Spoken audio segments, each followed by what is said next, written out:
Welcome, everyone. This is the 1 hour CME, and we have our panelists with us, the presenters from this afternoon's session, along with Drs. Seymour and McCarter from the Environmental Health Center in Dallas. And we're very pleased to have all of you with us. We have a lot of questions, so why don't we just go ahead and jump right in. Okay, this one is for Dr. Mallory Blythe, or anyone who wants to add. The question was, how do we go ahead and open a dialogue with schools and suggest testing to look at levels, and then how do we switch to wires? How do you do that, accomplish that in a school system? I think that's a brilliant question, because it's so greatly needed, and absolutely something I've been focusing on with my group FIRE. The way it normally is happening right now is that I'm being approached either by staff in the school or by parents, occasionally by head teachers or governing bodies who have had their concerns raised through some kind of information.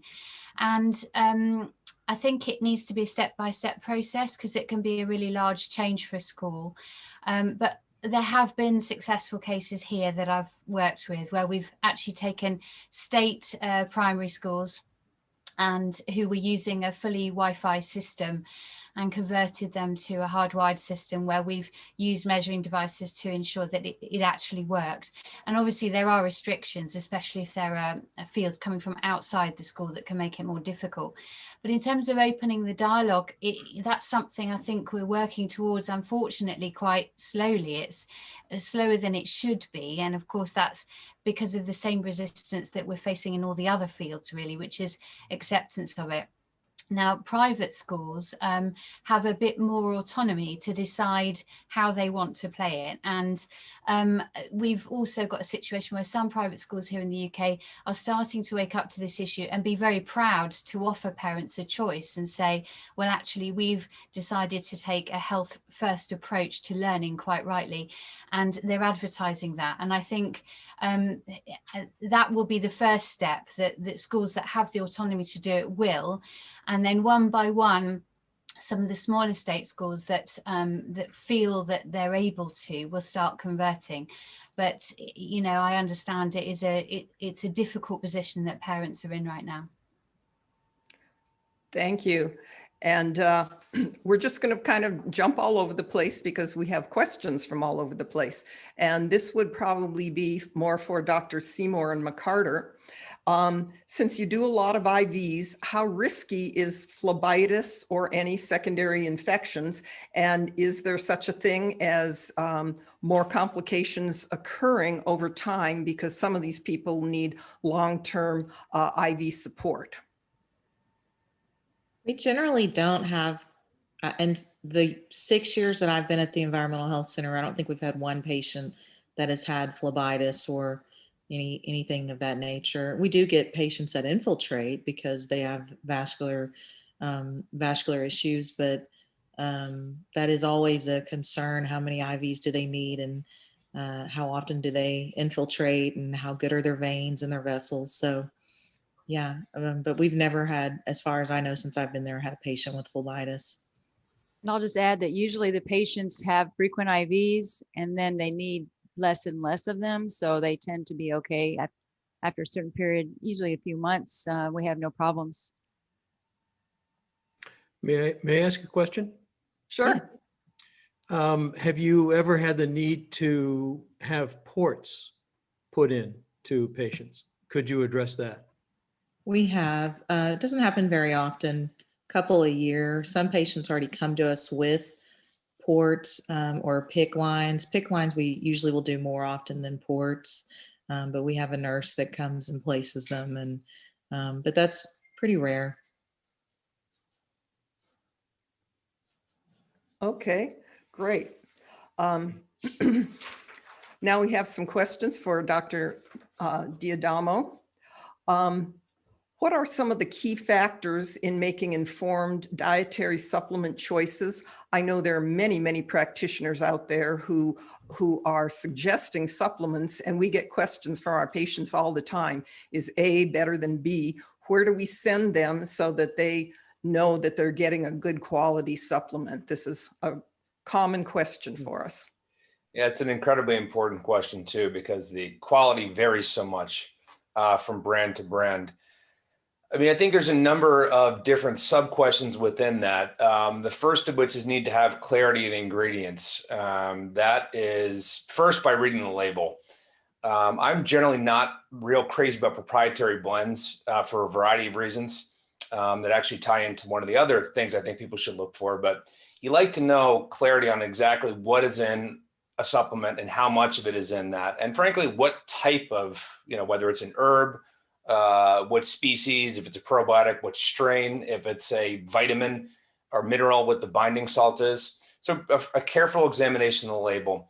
But beyond that, you start to look at purity. So there's a lot of, within medicine, I think misconceptions about the danger of dietary supplements. For the most part, they're safe. There are some exceptions. I think if you look at the weight loss category and certain bodybuilding supplements and sexual health supplements, for the most part, they're safe.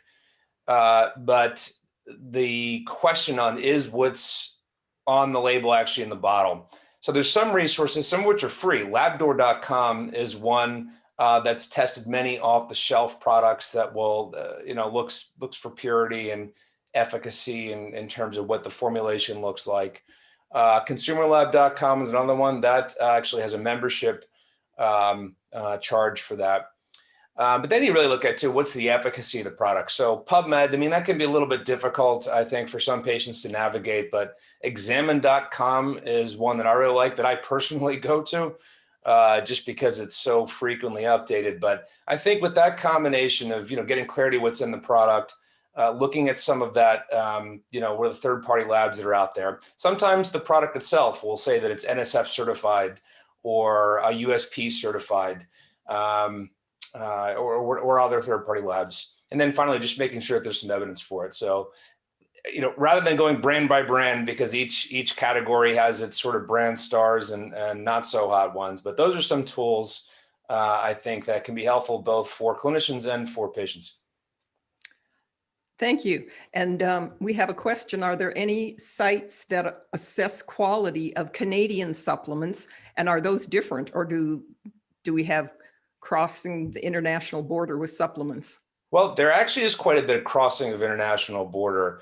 Interestingly, there was another site is if you're taking a multivitamin, which is a pretty good insurance policy, as long as it's used appropriately. We don't say take a multivitamin, eat your 5 guys and you're fine. I mean, I think it's in the context of a nutrient-dense diet, but multivitaminguide.org is another site similar to one of the ones I already mentioned. But there was a Canadian biochemist actually named Lyle McWilliam who put together an analysis of over 500 supplements available in Canada and elsewhere along those lines. But many of the supplements available in Canada are also available in the US. Now, if you start to get into Asia and some other parts of the world, the availability is different. Okay, thank you. Gosh, had a really kind of a tragic question, and this is probably for all the clinicians, or if anyone has any ideas. What do you suggest to your EHS patients who are really, really super sensitive, and they become so ill, either from a chemical exposure or an electrical exposure, and they can't go to the ER. They're too frightened, especially now during COVID. They don't want to get COVID on top of their other illness. Some of these patients become suicidal. Some of them actually commit suicide. They can have I've seen them with rampant tachycardia. What do you suggest to these patients? We sometimes will tell our patients if they've got severe anxiety, we recommend GABA or L-theanine to help, somewhat curb that if they can't tolerate antidepressants, or if they're not going to be on benzodiazepines. Those are the main things. Well, and then that leads to the question, do you see that benzodiazepines is helpful? There's some evidence that perhaps it helps with the mast cell activation syndrome. Well, the problem we see with the benzos is they get almost an addiction because it's turns off those acute symptoms so much, and then they have a very difficult time getting off of them. And so, I feel like it kind of masks a lot of their other symptoms and their sensitivities. So a lot of times when they're in an acute situation, they call us. Some of the things I learned from Dr. Ray is that we tell them to try some trisalts, some vitamin Mhm. C. You're having an acute reaction. Let's try to alkalinize you. Fasting. And then we always give them the hotline number. But usually, if you tell them, you're having a reaction, let's get you out of the reaction, and they start understanding that, then they usually can calm down. Okay, and I'm assuming that going to an emergency room in a hospital is not particularly helpful for that type of a reaction. Correct. And they usually feel worse and they're sitting there in a high EMF environment. So it's usually, and a lot of them understand that. So that's the big thing I find is that a lot of times this happens when they're in an acute reaction. They've had some kind of exposure or they've taken a new supplement or something. And you just, once they understand that, it's going to subside. But in the, acute time of it, it's very difficult. So we have kind of like an emergency. That's what we tell them, trisalts, vitamin C, you have access to oxygen, fast. Those are the things that we tell people to do acutely.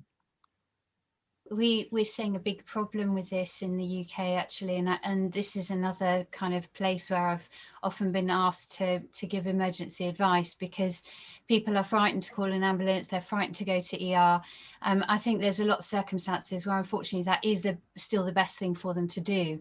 My background is emergency medicine.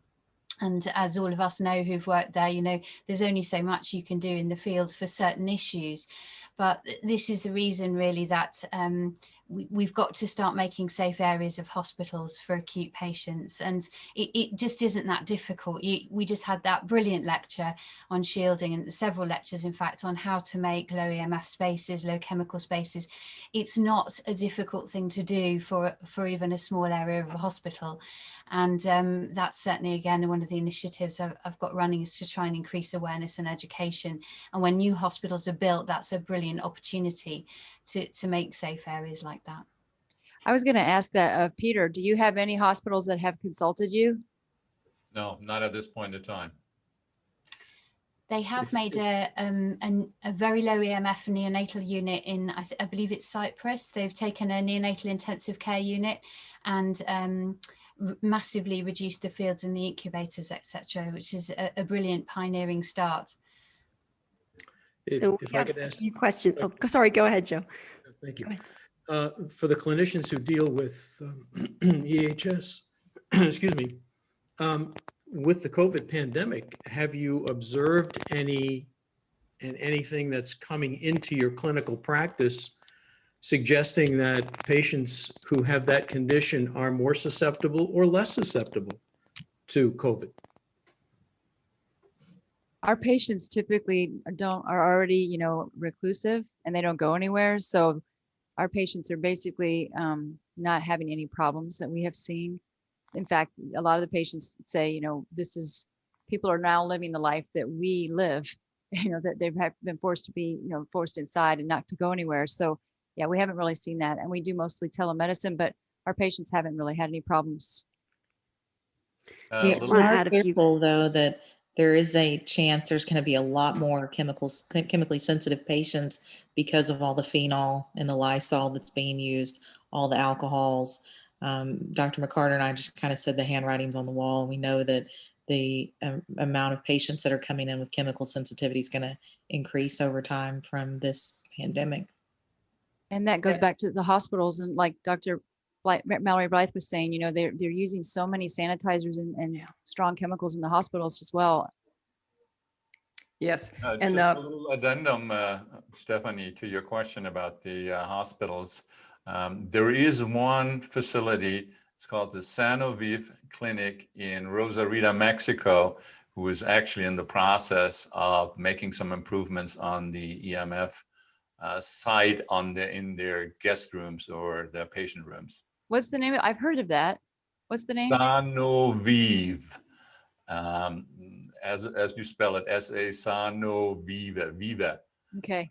In Rosarito, and if you just Google it, you will. Yes, I've heard of it. Good. Super. Great. So just a few comments that we have in the question answer box. First, I want to mention, so Dr. Lee Cowden, who's a very experienced and well-regarded integrative physician, made this comment. He says that Bach flower rescue remedy rubbed on the skin or certain other homeopathics rubbed on the skin will work for anxiety or depression. And we have some really good questions. There's a question about, Peter, this would be for you. How can we find information on mitigating our cars? Yes. The person asking gets headaches and shaky after 1 hour driving, and it's not surprising based on what we see measuring. Could you comment on that? Oh, sure. Car are very complex. I mean, I went to a conference in Germany where they just dealt with the topic of cars. And what they found out is that it varies from model to model, from old to new car. And even the different actions you can take in the car has an effect on the electromagnetic field. For example, putting on a turn signal is going to change the field. Hitting the brakes, accelerating, and so on. So then depending on where the different electronic devices are located in the car. So there is no general idea of to say this particular brand, this particular model is fine. In general, when you look at, the cars which are on the market today, they're basically, Wi-Fi on wheels, put it this way. Yes. So, if you don't want the RF radiation, then you kind of like have to go to an older model car, but it still varies. There's still magnetic fields associated with them and electric fields. And the best way really is to take out your meter and measure and go through a couple of cars. There's no other information or other safe ground. Do you think the grounding mats that you can clip onto a piece of metal in the inside help at all? I mean, I've had patients tell me they think it does. Well, it's a big topic or controversy in our industry in terms of grounding mats and so on. From a physics point of view, you really need to measure first because the grounding mat will actually attract electric fields. Mm-hmm. So if you have a mat here and the field is coming from above and you're on the mat, then it's going to the fields are going. You're grounding it, right? If the field is coming from underneath, then yes, it will shield it off. So our opinion is that grounding mats should not be used indiscriminately. That should be always part of a good diagnosis and then use it as a treatment rather than just throwing the mat on there. But there are different opinions, what do you think of Peter, what do you think of the grounding straps? The grounding straps that they put on the back bumper? On a car? Good idea. Mm-hmm. Yeah. It dissipates the static electricity which is being generated by driving the car.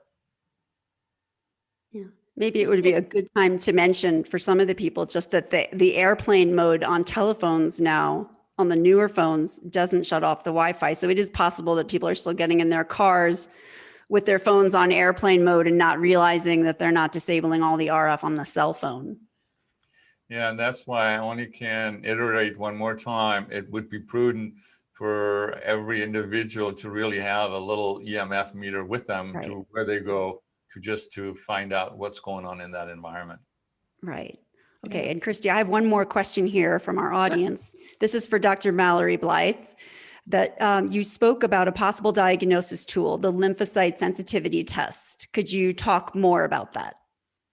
Yeah, sure. I seem to remember from the conference I was at in the States a couple of years ago that I don't think there are any groups using this yet in the States. I mentioned it to Stephanie and Elizabeth, and did you ever speak to Dr. Monroe about that test? I wasn't sure. No, and then the LRA test is supposed to be similar, but we haven't had good results with it here in the States. Well, just to explain a bit more about how it works, it works on the premise of potentially, we think, the voltage-gated calcium channels, and essentially it's a classic sort of chemical sensitivity test looking at influx into lymphocytes when they're exposed to common chemical triggers. And then very simply, 50 hertz in this case field is applied during the test. and that's been shown to potentiate the reaction. I think I popped one of my slides had a peer-reviewed publication about this. Now, in that publication, they're also looking at the fact that immunotherapy can then lower that reaction for the chemical sensitivity component. Interestingly, it appears to me from the graphs, and I think I've confirmed this by talking to Dr. Monroe, who's one of the authors on that paper, that it doesn't seem to be taking off that potentiation that's caused by electromagnetic fields. So that's kind of interesting. What the data we have so far, and it's only very minimal, suggests that that immunotherapy is helping the chemical sensitivity element, but perhaps not for the EHS, which corresponds with the clinical picture as well. That's certainly what the feedback I'm getting from the clinics that are using it. But it's still a research tool. It's not been validated on a large scale. I think there's only one lab that I'm aware of here in the UK that's been doing the test. So it needs funding, like so many other important research tools.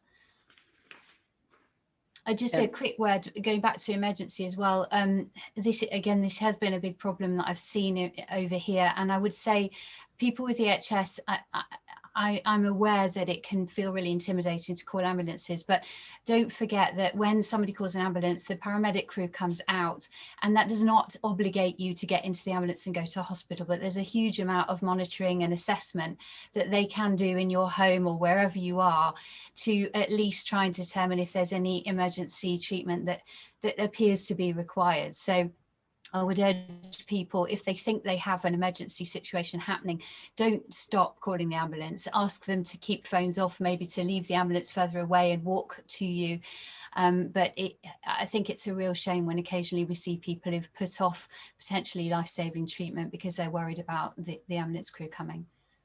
Yeah, that's a very good point, that people with EMF reactivity still have strokes. They still have heart attacks, just like everyone else. And that's a great point.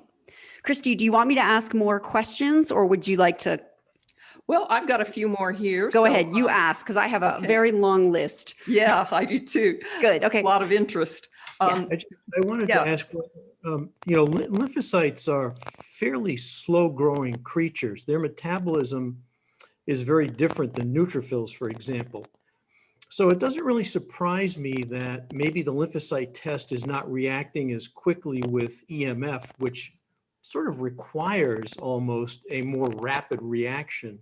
And maybe it's something that would be looked at more over the long term as opposed to a more immediate reaction. I think I probably didn't explain that well enough. I think it's the calcium influx is visible as a potentiated influx into the cell when the field is applied, and that's a rapid reaction. It's the fact that the immunotherapy is reducing that calcium influx, but it's only reducing the amount that was seen with the chemical sensitivity. The extra potentiation that's seen with the electromagnetic field doesn't appear to be lowering after immunotherapy. So that's more assessing the management tool of immunotherapy rather than the test. Does that make more sense? Yes. And when you're talking about immunotherapy, are you talking about provocation?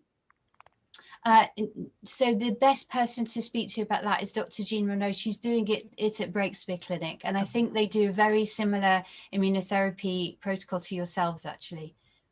Okay, because that's the premise of it, is you're changing the ground regulation system so that it's more fluid-like, because all the oxidative stress and inflammation, it gets more gel-like, and that was the whole theory, that we put these different instant antigen frequencies in, and then the body starts, or the calcium channels and everything changes because you have a normal homeostatic mechanism. So yeah, I'm curious about that, because we have seen people get better with EMF just doing the provocation testing. Okay. And that takes us into another question for Dr. Salvatore and anyone else too. We're seeing a lot of mast cell activation syndrome, and there seems to be some pretty good evidence that electromagnetic fields and RFR irritate mast cells. And so we're seeing people with anaphylaxis, we're seeing them with immediate reactions that are in the sensitivity category, maybe not quite IgE mediated. And so I'd like some comments about that. Well, mast cells are of interest to me, not necessarily for those particular reasons, but when mast cells contain heparin, and heparin is obviously a critical component in some of the work that I do with venous thromboembolism and pulmonary embolism and that sort of thing. But also we know that mast cells do interact considerably with the endothelium. And it's thought that the endothelial interaction is a good part of what you see when you see mast cell activation and you see rashes and anaphylaxis, the histamine interacting with the endothelium as well as with other components. And so in the early days of chemotherapy for malignancy, we actually used to see a fair amount of mast cell activation with the early chemotherapy agents. And so we would have to pre-treat people for that, specifically because of that. And I'll open the discussion up to others. Yeah, there was a paper that was written about mast cell lines back in 2000, I think. It was about protein C kinases being activated with microwaves. And so that's a lot, that whole cascade of the calcium channel triggering increased protein C and kinase activation and then phosphorylation of those. And then you get the super sensitivity. I think it was Harvey. The author was Harvey. Yeah. Okay. And then Dr. Seneff has talked about sulfation and the loss of sulfation leading to endothelial stickiness and RBC stickiness in the microcirculation. So maybe this is all related. And we obviously treat with histamine. That's our first rescue, as we call it, when we provocate and neutralize. But you learn stuff from these patients as well. We had a patient that said histamine didn't really work for her, the histamine shot, and she was really responsive to tryptase. So obviously the mast cell, the majority of it is histamine release, but there's so many other mediators that we, may not be looking at. So there's, diamine oxidase inhibitors that help. There's steroids, there's antihistamines, there's allergy shots. There's a lot of things that we try to do to help with the mast cell activation, but our main thing is trying to figure out what's causing it. And it can be a multitude of things. And how about using heparin as an agent to decrease acute reactions? Is that something that I know it's been done in the past, sublingually or sub-Q? I've learned that at some Pan Am conferences, if, epi and other things are not working, you always want to have a little bit of heparin in your coding box, essentially. So, I've never used it yet in a patient because we don't really have a lot of anaphylactic reactions in our office. But yeah, it's in my back pocket just in case. Okay. Sharon, were there some more questions you wanted to put forward? Okay, so I'm going to start at the top of my list. For Dr. D'Adamo, we got a question about this, and I also wanted to ask this. What is your opinion about the safety of nanoparticulate delivery systems for supplements, for instance, for curcumin? That's the curcumin is one of the I say classic examples of what we don't know in that respect. I think when you start to think about some of these flavonoids and polyphenols, they actually work through hormetic effects. I used to be one that really thought, all right, look, when we can increase the bioavailability of curcumin with piperin, or certainly with some source of fat to get the fat solubility, that was necessarily a good thing. But I'm not so sure whether we're supposed to get that much curcumin into our cells, actually. So in the absence of data, I think it, which I haven't seen in that respect, we have seen some data in terms of comparative bioavailability of different forms, but what that actually means with clinical outcomes, I haven't seen a whole lot of it. So while I was initially pretty enthusiastic about that, and I'm still curious, I would probably go with, when taking curcumin, just to take it with some fat, possibly with some piperine, but just making sure that this can increase the absorption of other chemicals as well. So at this point, I would say it is one of intellectual curiosity, but I would like to see more before I, recommend it broadly. I'm not sure if any of the clinicians have had, experience to reflect the superiority of that form versus other forms, but I really haven't seen much data on it. Yeah, and I guess the other question is, well, is it possible it's getting in the wrong place, or it's more than two? So we just don't know. Yeah, I don't think we know. And it is possible that, there's a reason that it's not terribly bioavailable. I mean, I happen to think our bodies are pretty smart. And, a lot of times this is it's feeding our gut bacteria. That's how it's acting, as opposed to actually getting into the cell. So I'd like to see more on it. But it's really said we don't know at this point. Okay. And we had another question also for you about magnesium dosing in general. The question was magnesium dosing for EMF. So maybe it would be best if you could address, you addressed it in your talk already, different types of magnesium, right, but maybe timing of dosing. Yeah, I think that's to me for, I'm sure throughout the conference, but even the panel at the voltage gated calcium channels, and the fact that most Americans aren't getting enough magnesium to begin with. I think it makes sense to time throughout the day, but maybe particularly in the evening, since magnesium can have some sort of relaxing effects. We heard a little bit before about some other agents, GABA and theanine, but magnesium itself can have some relaxing effects in some people too. And it depends on which type you're taking. If it's a 3 and 8, and you're sort of going for the brain effects, that's kind of throughout the day. I tend to take citrate or chelate in the evening. I live in an area where there are Wi-Fi routers all around me, and I can't get my neighbors to turn them off. So I tend to take more magnesium than many others might. But I think you can take it throughout the day, but particularly in the evening. Got it. Okay. And here's a question for all the clinicians here. What are your thoughts on lion's mane mushroom for EMF associated neurological symptoms? And I'm going to add to that, is there potential for exacerbating autoimmune conditions with mushroom extracts? If anyone's seen that. A lot of our patients here at HC do not tolerate that supplement. They try it and they have difficulty with it. And in general, a lot of them have trouble with mushrooms. Mm-hmm. I'm not sure why. Maybe it's the mold effect, similar. But I've noticed that everybody wants to take them, but not tolerating them. Okay. It's very commonly advocated in one of the environmental clinics I know of here in the UK, Coriolis mushroom specifically. They've got various preparations they're using. I don't know if you guys have tried that one specifically. What's the name of it? The Coriolis. I can't comment on the efficacy of it. I just know that they are using it over here specifically for EHS. And I had a follow-up question about the magnesium. What about IV magnesium dose for the average person with moderate EHS who's also getting other IV nutrients? Do you guys use IV magnesium at your center?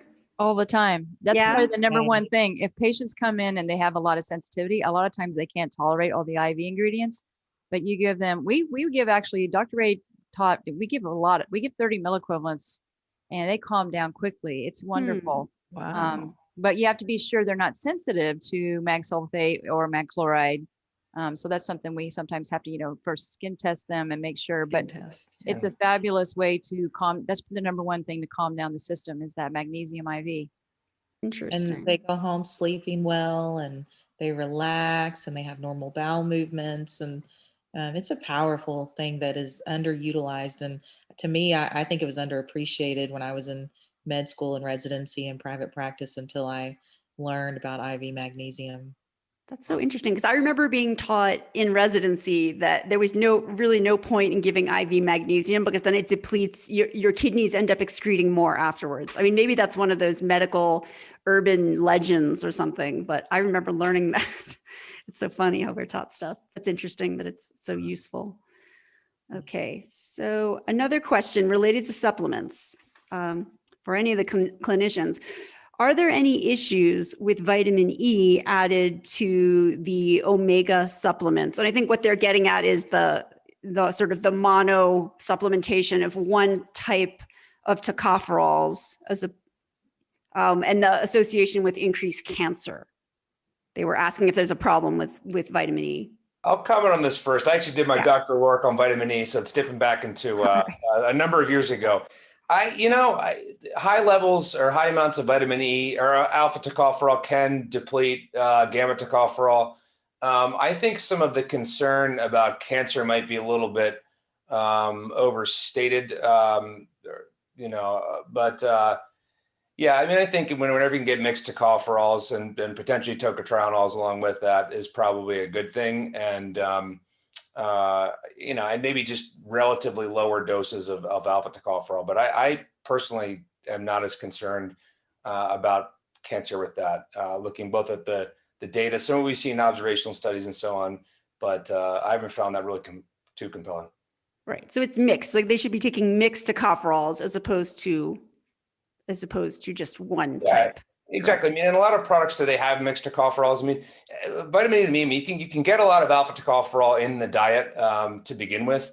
But if one is to take one, I mean, you see plenty that have at least alpha and gamma, but you see some that contain all four. There's 4 tocopherols and 4 tocotrienols, but you see some that will contain actually all 4 tocopherols. So mixed tocopherols will be preferable. Okay. Anyone else? No, I guess that's a good answer for that question. Okay.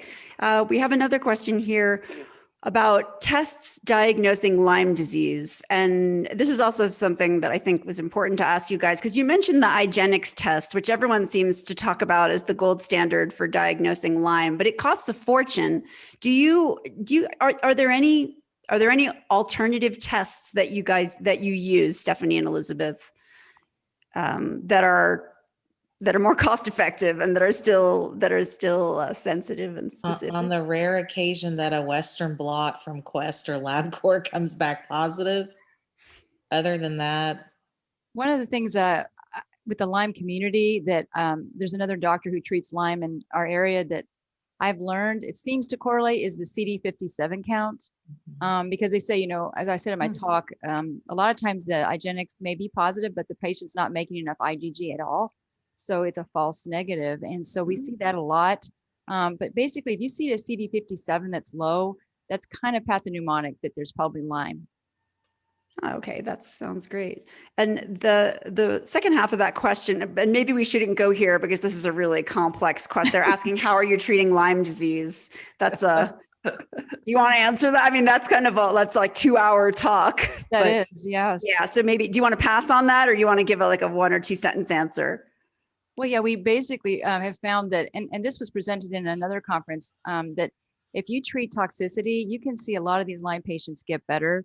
Right. And I see that over and over again. And just mentioning that I have noticed lately, I did an implant talk, and I was talking about the fact that we're seeing more and more EMF patients that have metal.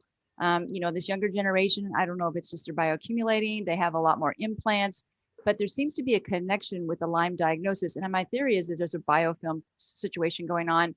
And I know you're going to talk more about microorganisms and EMFs.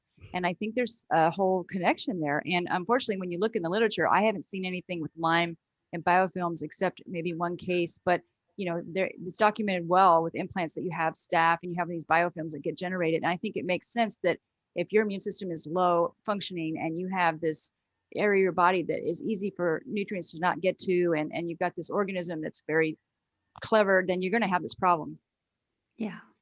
And someone wrote in the chat box that the IGeneX, now I can't find it, but that IGeneX is covered by Medicare. Is that true? And some insurance companies? Anyway, someone wrote that. I don't know, but that would be wonderful. I was not aware of that. Thank you, Kelly Busby. Okay. So some other questions that we've got. Well, I have a big one here that Go ahead, ask. This has been circulating, and it's going to be the big topic of the conference.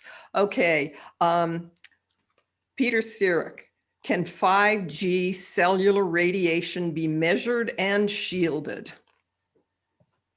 Right, very good question. The short answer to that is There are 3 different frequencies for 5G. 2 of them are in the regular band, which we're using right now, so simply measured. The high frequencies are in the 30 to 40 gigahertz range, and unless you have about $60,000-$70,000 in your pocket, there is nothing out there yet to measure that really. Shielding, very easy. There is some misconception out there that some people say you cannot shield 5G. That is absolutely not correct. Okay, we look forward to that.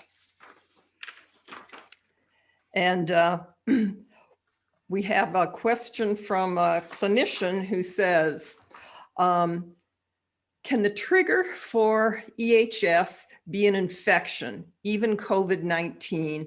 And I've seen something that looks like this in my clinic, COVID-19, and then they become EHS sensitive.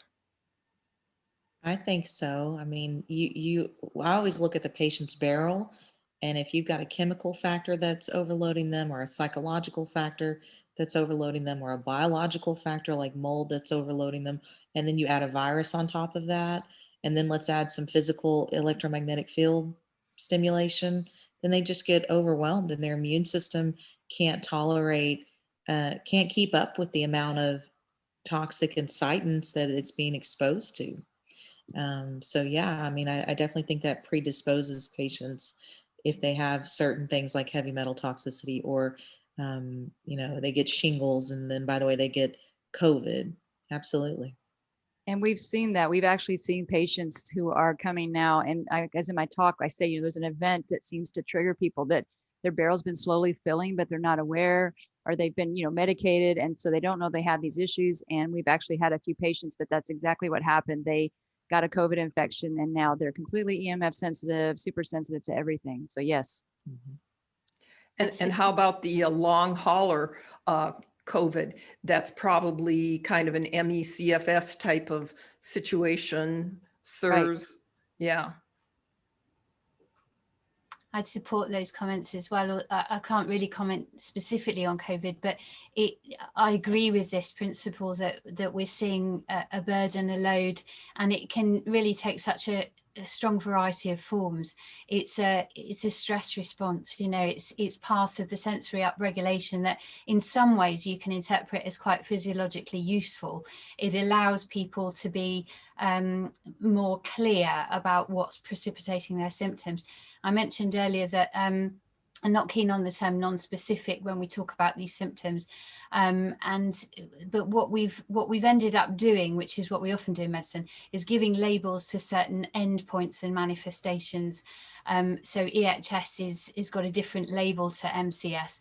Of course, we're all aware they're part of a continuum and crossovers in terms of pathophysiology. But in order to call it EHS, if we're going to use that term, then some of those symptoms have to be triggered specifically by EHS.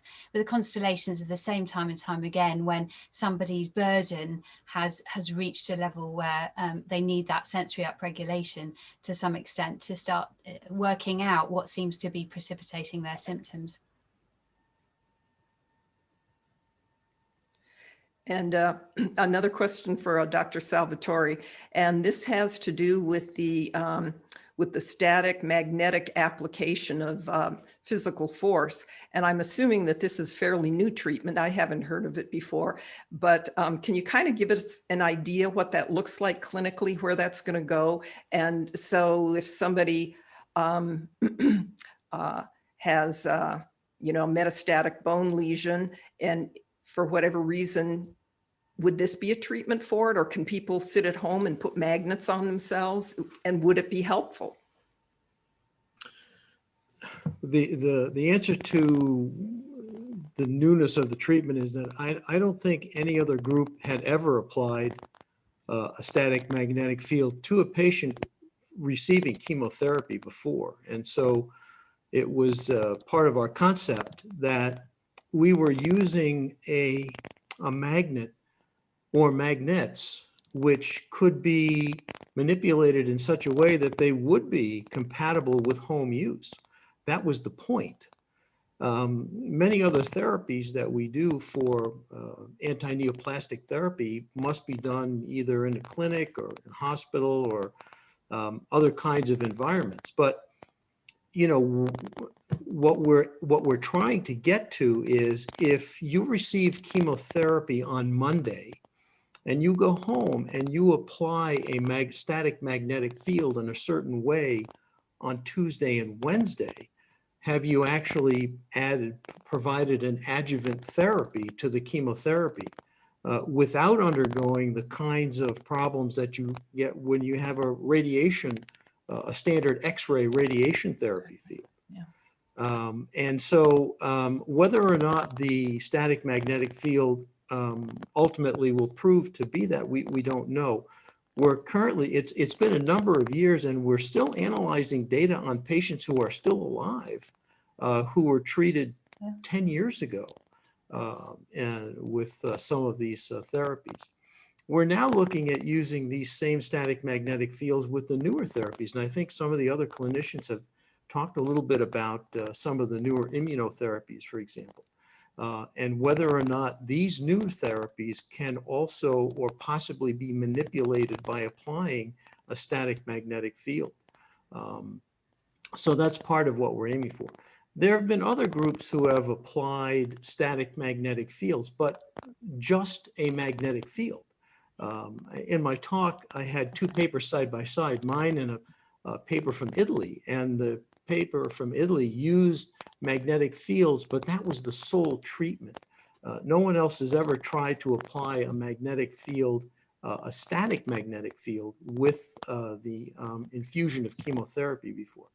So what we're hoping is that no matter what therapy comes along for the treatment of malignancy, that applying something as simple as a static magnetic field by applying magnets may in fact either enhance the therapy or improve the possibility of survival in these patients, and at the same time ultimately reducing the reducing the dosage of the chemotherapy, in the hopes that the magnetic field could enhance the properties of the chemotherapy without increasing the risk and the toxic side effects. Do we know the biological mechanism or have an idea? I wish I did. The idea for doing this work has come from many years of people laboriously trying to understand what their magnetic field was doing in vivo or in in vitro or in animal models. I don't know. I think in my talk, I did talk a little bit about some of the possible mechanisms, but what we would hope is that the static magnetic field is in some way altering the way the liver processes and breaks down the chemotherapy. Could it be producing secondary biochemicals that would be just as effective as the initial chemotherapy? Dr.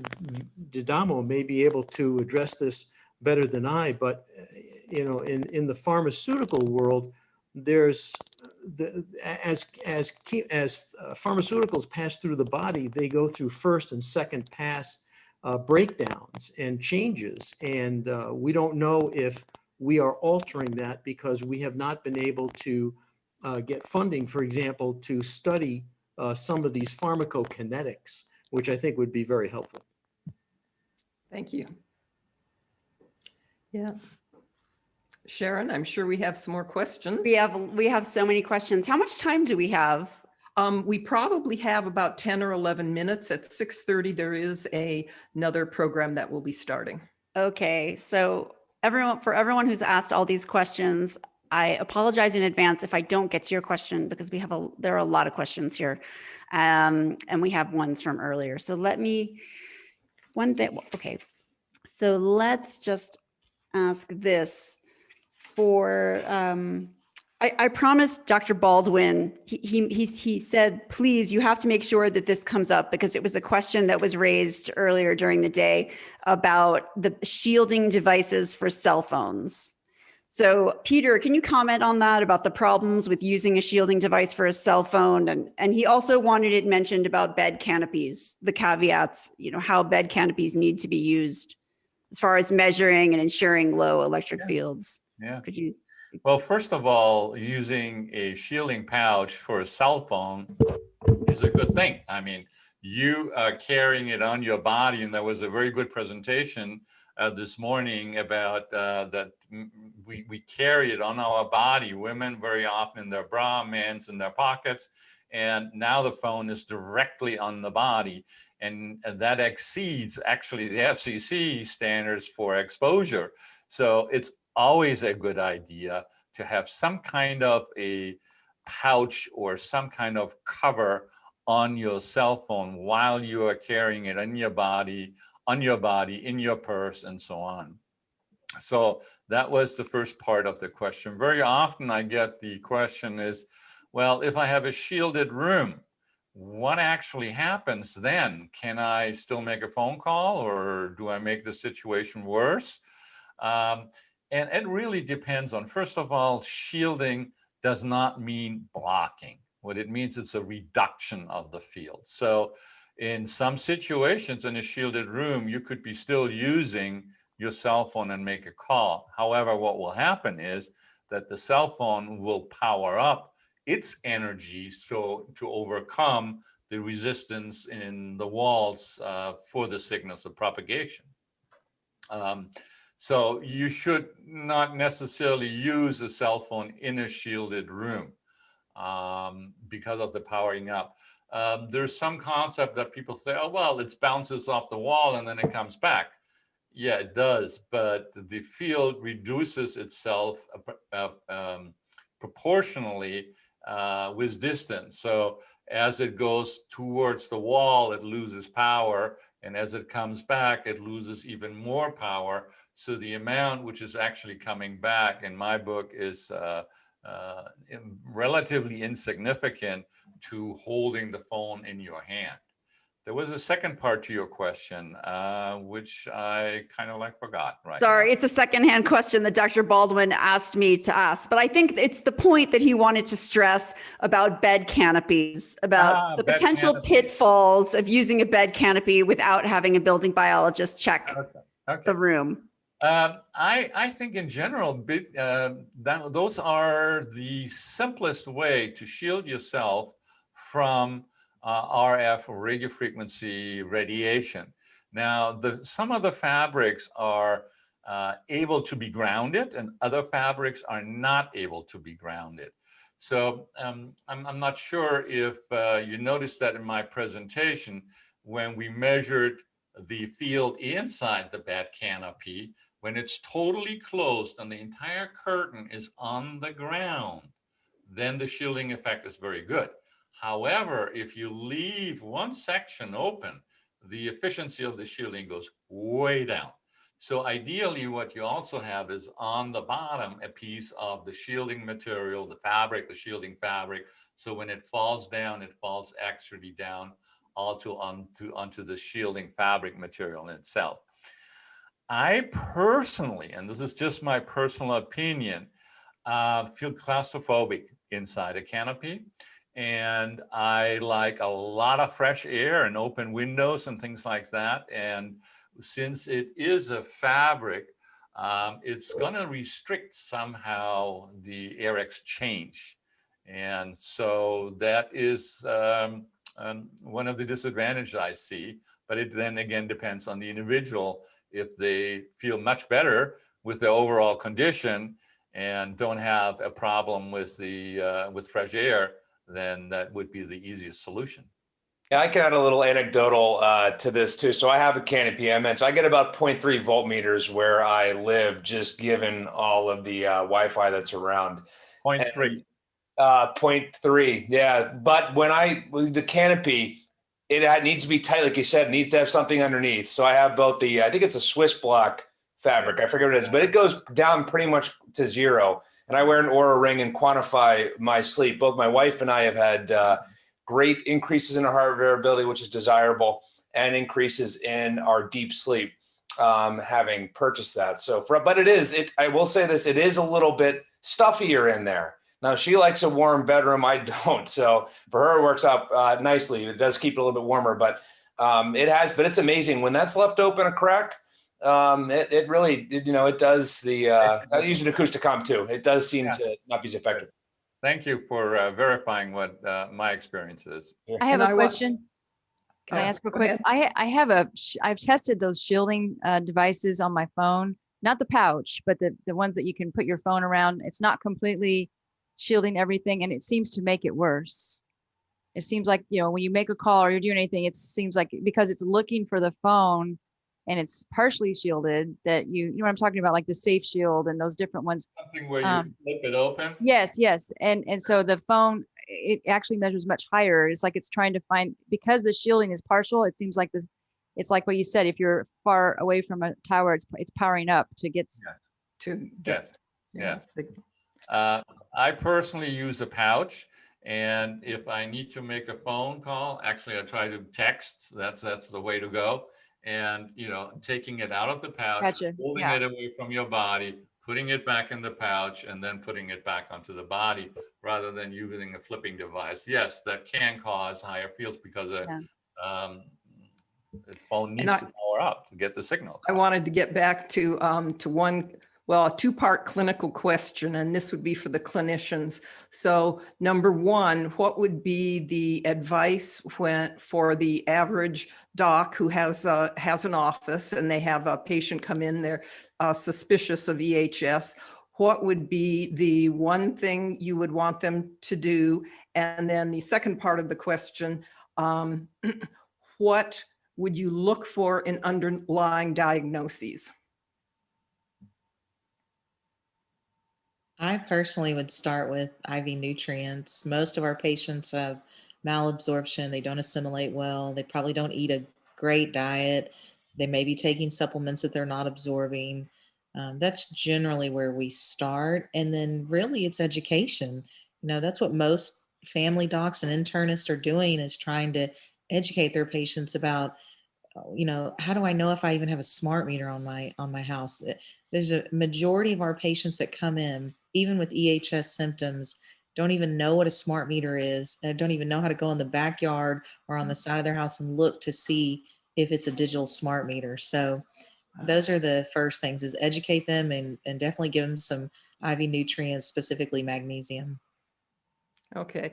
And then in terms of diagnostics, are you finding these patients have mold or Lyme overwhelmingly, or heavy metals?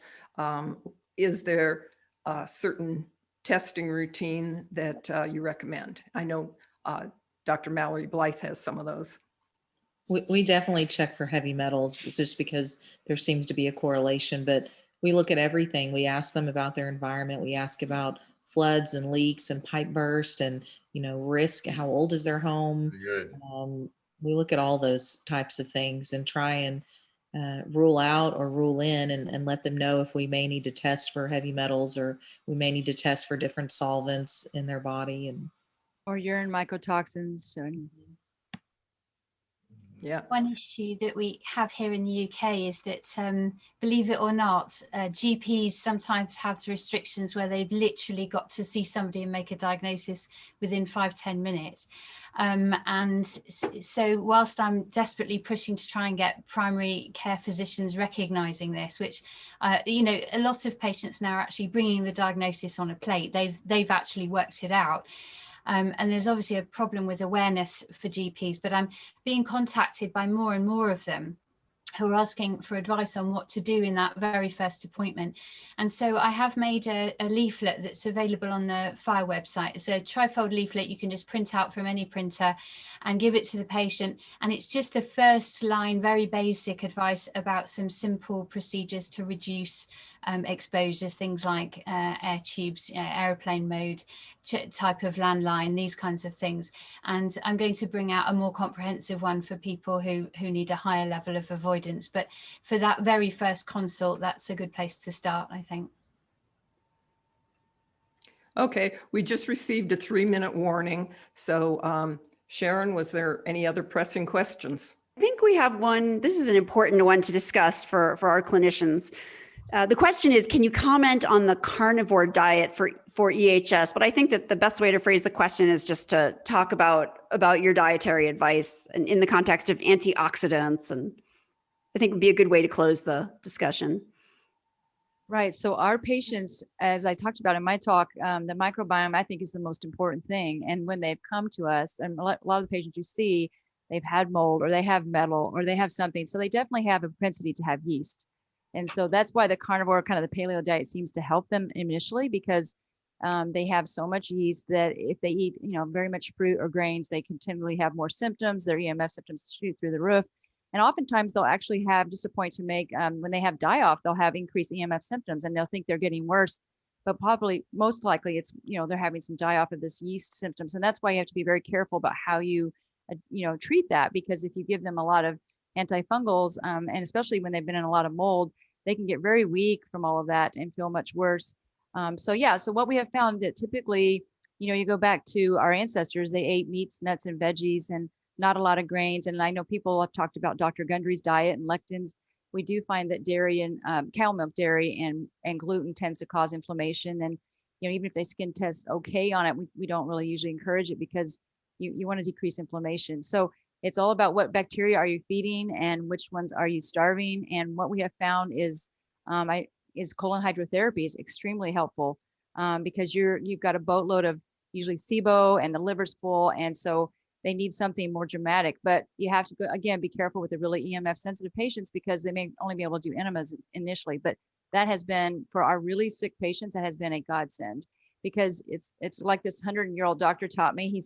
I said, well, I don't know about colon hydrotherapy, because you're going to, eliminate all my good bacteria, my probiotics. And he said, you don't have any. They're not colonizing, or you wouldn't be this sick. So that, he said, get in there you're just picking at this. So it's something that's been a real help. Anyone else? Thanks, Stephanie. Okay, I think we're about at the end here. I want to thank all the panelists. That was just excellent discussion. We went through a lot of different information